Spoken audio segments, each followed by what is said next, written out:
अगरबत्ती हमको लग रहा है एकदम बढ़िया से भाभी को अगरबत्ती दिखा के आ पाए हैं। एक भैया के लिए जोरदार ताली बजा दो सब लोग तो। लेकिन कहा तरी को जनी ठंडी में कहा तरी ए राजा जी वाह। अच्छा रामबली, अच्छा राम बलि पासवान जय श्री राम का नारा बोली जय श्री राम भक्ति में। आइए बड़ा सुंदर भाव में गुजनी कहा तरी अपना सैया जी से। ए जी रउआ मिलेला का हम के सतावे में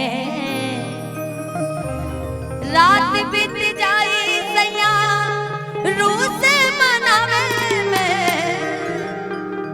होता नहीं धरी ना और कुछ करी ना करवट फेरी अब का देरी तान के चदारे में हम के अटाली आग लगो बाजार पर।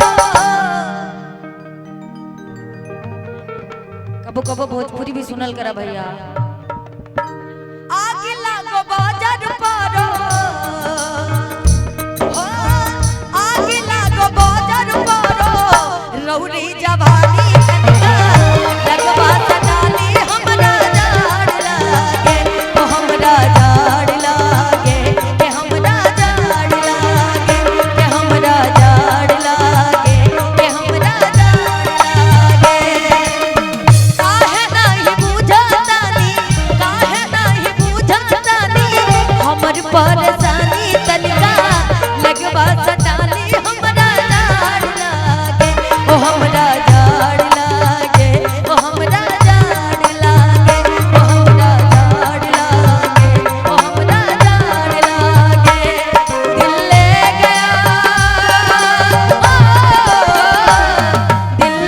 गया परदेसी कोई रोकना था।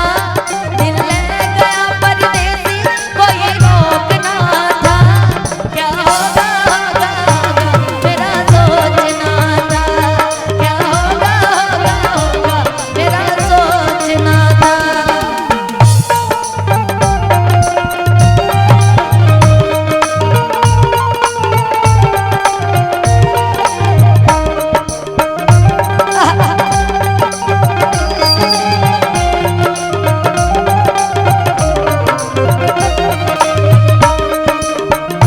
कहा तरी अच्छा ये रहा है वाह।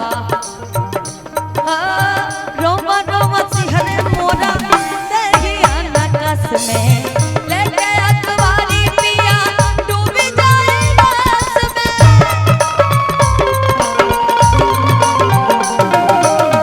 रोमा रोमा सिहरे मोरा दहिया नकस में लेके अखबारी पिया डूबी जाए रस में। करवट फेरी अब का देरी आज सिहर रंगा के गया आन के चदारे में हम के अटारी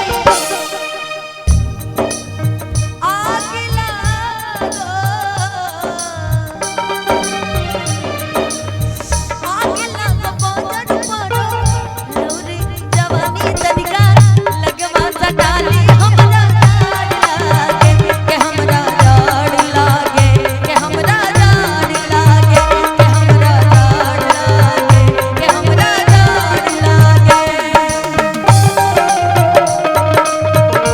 झोंके से चांद दुपट्टा उड़ गया रे मेरी हवा के झोंके से मुझको पिया ने देखिया हाय रे झोंके से बना के मुझे दिल देगा मगर मेरी जान लेगा बना के मुझे दिल देगा।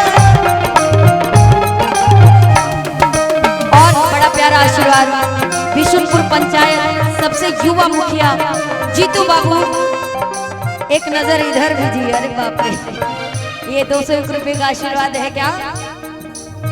ए जी रउआ मिलेला का कहाँ बाड़ा तू लोग को ध्यान मतलब कैसे इशारा दिया भोजपुरी बा का तो फिर हिंदी गाई तो बजावा। ए जी रउआ मिलेला का हम के सतावे में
गाना मैं और गाऊंगी, मैं फिर अपने प्यारे से बाबू आर्यन बाबू को आवाज दूंगी।